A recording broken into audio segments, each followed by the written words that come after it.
Mind చెప్పిన విషయం విని ఇంట్యూషన్ చెప్పింది వినకుండా ఇబ్బంది పడిన సిచ్యువేషన్ మీ లైఫ్లో ఏదైనా ఉందా?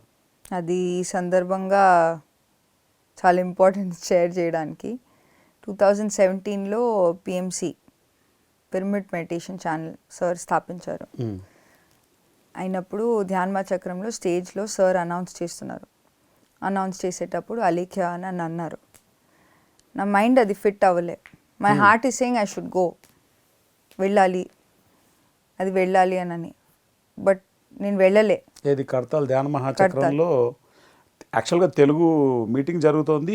ఆ టైంలో ఎందుకు మిమ్మల్ని పిలిచారు సార్, చాలా సార్లు పిలిచారు.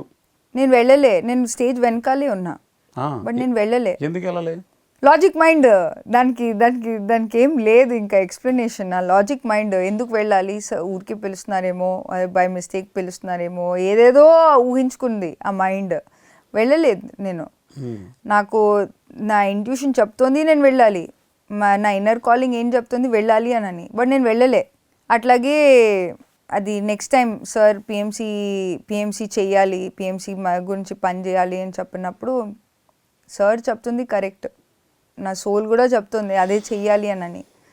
బట్ మైండ్ ఎట్లా చేస్తాము, ఏం చెప్తున్నారు సార్, మీడియా ఛానల్ ఏంటి, అసలు ఏమైనా సందర్భం ఉందా, మనకి ఏమైనా ఎక్స్పీరియన్స్ ఉందా దాంట్లో, ఎవరు ఉంటారు సార్కి, కరెక్ట్ పర్సన్ వస్తారు సార్కి, మన అవసరం లేదేమో, ఇప్పుడు ఉంటే మళ్ళీ దాని గురించి మాట్లాడదామని 2 occasions చాలా వెరీ వెరీ వెరీ డీప్లీ, అంటే నేను ఆ 2 years ఏదైతే సార్ ఏదైతే అడిగారో అది చేయలేకపోవడం, ఏదైతే ఇంట్యూషన్ నుంచి వచ్చిన సత్యం నేను దేని పట్ల నేను పూర్తిగా ఎరుకతో దాన్ని ఫాలో చేయకపోవడం వల్ల ఆ మనసులో కలిగిన ద్వంద్వం, that pain I only no.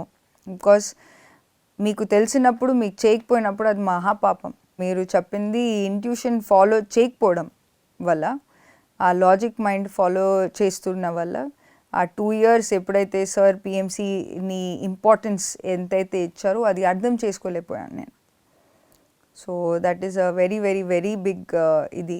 అంటే మన ఇంట్యూషన్ని ఫాలో చేయడం ఎంత ఇంపార్టెంట్. మనకి తెలిసినా తెలియకపోయినా ఏదైతే at that point in time, whether the master or that opportunity మన ముందర, అప్పుడు పత్రి సార్ ఒక మాస్టర్ లాగా మన ముందర వచ్చారు. ఇప్పుడు మన దగ్గర యూనివర్స్, పత్రి సార్ అన్ని చోట్ల ఒక యూనివర్సల్ మాస్టర్ లాగా మన ముందర ఆపర్చునిటీస్ కలిగిస్తున్నారు ప్రతి క్షణం. మన ఇంట్యూషన్ని ఫాలో అవుతూ ఒక్కొక్క ఆపర్చునిటీని మనం గ్రాస్ప్ చేయడమే అది నిజమైన ఒక మాస్టర్ క్వాలిటీ. సో అది నా ఎక్స్పీరియన్స్.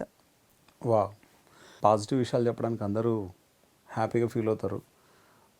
మనం దాన్ని నెగిటివ్గా మన లైఫ్లో జరిగిన ఎగ్జాంపుల్ చెప్పడానికి చాలామంది ఇబ్బంది పడతారు.